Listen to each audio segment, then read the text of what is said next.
welcome, Legion, to my review of Decenders. Decenders is an indie developed game.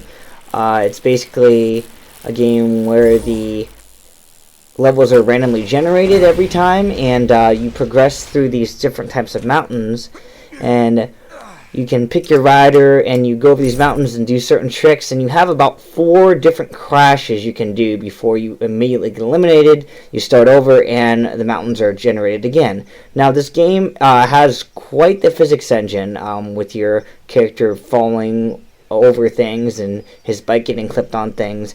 It's no way like a really difficult game, but not a really easy game either. There's a lot of customizations to it, and some of the levels that you'll see are just designed to just make you crash. Others are designed for more speed. You usually control your character by pressing left or right on the left control stick to maybe like make him skid or stop.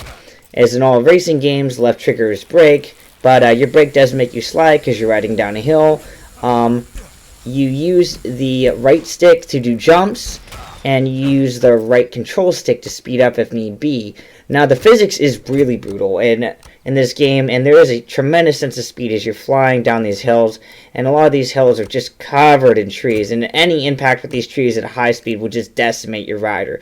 Now every time that it does restart, or every time you go, a certain distance, you unlock gear for your character. Now these are mostly cosmetic items, and you can't change a lot of them besides the color, which you can barely change on some of them.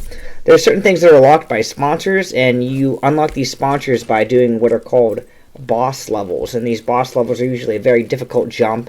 There's one through a canyon in the dark, there's one jumping over a train onto a ramp, and these are the kind of things that you want to save your health for. The only way to regenerate your health is to do the mini challenges in each different stage.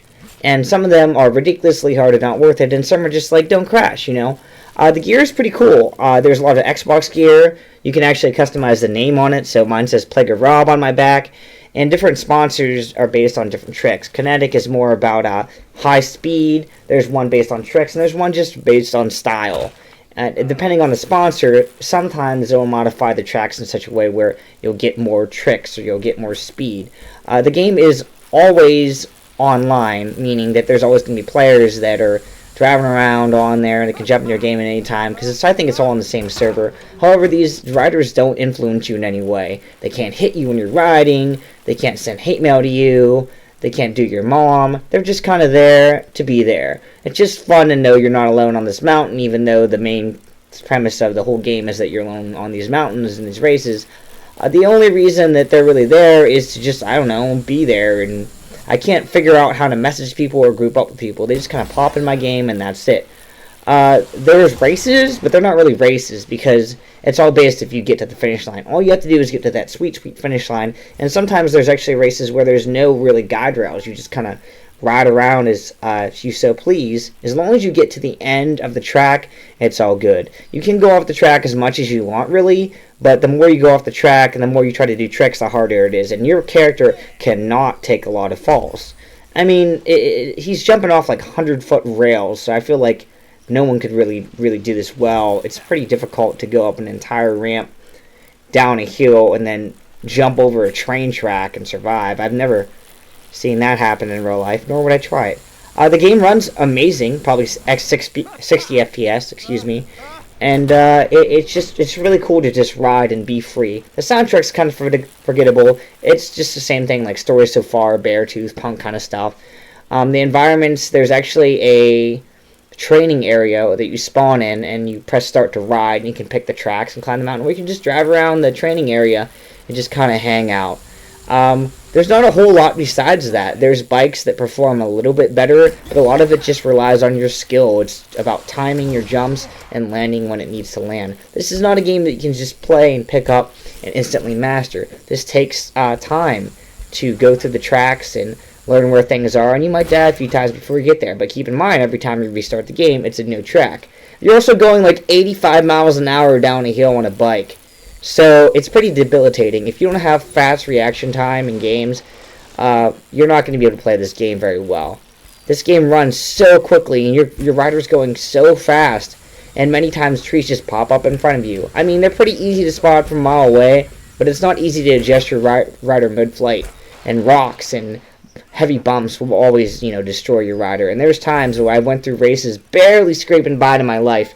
Certain crashes will actually take more off your life than other crashes. Like if you're jumping off a ramp, over a train, you hit a tree, it pretty much takes all your life away.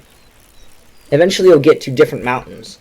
These mountains are unlocked by beating the boss level over and over again. Unfortunately, I have to beat the boss about 3 times, but it doesn't seem to matter because on your journey there, you'll be going through these randomly generated levels. And back to the training area, it's really important that you learn how to move your rider moves in the air, how he goes faster and slower. And as you progress through the map, you'll unlock upgrades so your guy does, jumps better, or he does tricks faster, or he lands on 2 wheels better. And you can actually upgrade these people so they make the track shorter or longer or faster or steeper or for more tricks. It all depends on how you play. And through these different parts of the game, you'll learn that sometimes your style is better for other people's styles to intervene.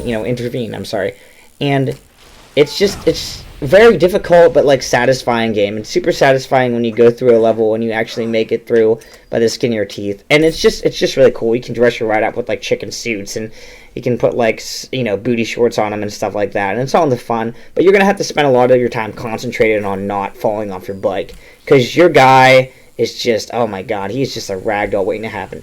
This is like if you took the San Andreas, Grand Theft Auto San Andreas bike kind of simulation thing where he could just ride around and you just made it a game. The game's really cool. The game's really cheap. I think it's like $6 or $8 maybe.